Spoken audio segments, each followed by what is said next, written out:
Unit 1. Reading.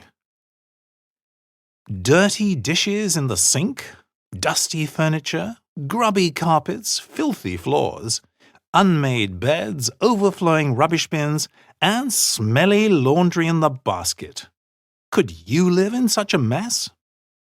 In the past, women stayed at home and did all of the household chores while men went out to work. The father or sons rarely helped, but sometimes the daughters did. However, those days are long gone.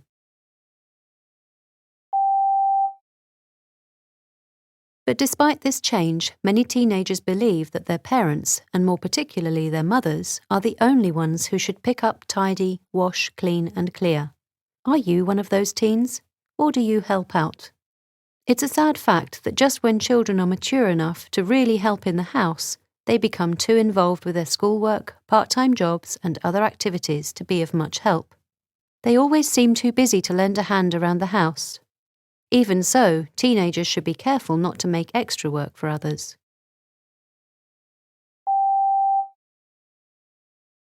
The truth is that no one is too busy to do these simple chores, and anyone claiming otherwise is probably just being lazy. So what happens when parents become sick and tired of their children's excuses? Jessica Stilwell faced this very problem. Her 3 daughters didn't lift a finger at home, so she went on strike. It all began on a typically busy Saturday when Jessica was rushing around all over the town taking her daughters to and from sports, shopping for the family and running errands. That evening, when she put her feet up for the first time all day, she looked around at the mess in her home and realised with a shock that she hadn't made any of it.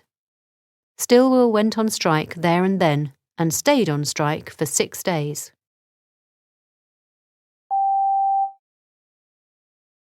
Incredibly, they didn't even notice what was happening until day 3 of the strike. By then, dishes had piled up in the sink, dirty plates were still on the dining table, and smelly socks were on the bedroom floors.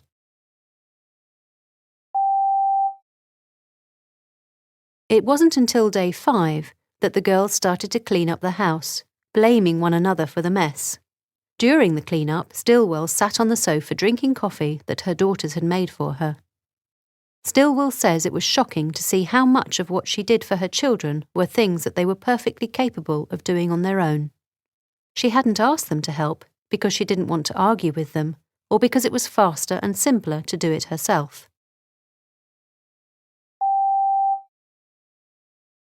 What's the situation in your home?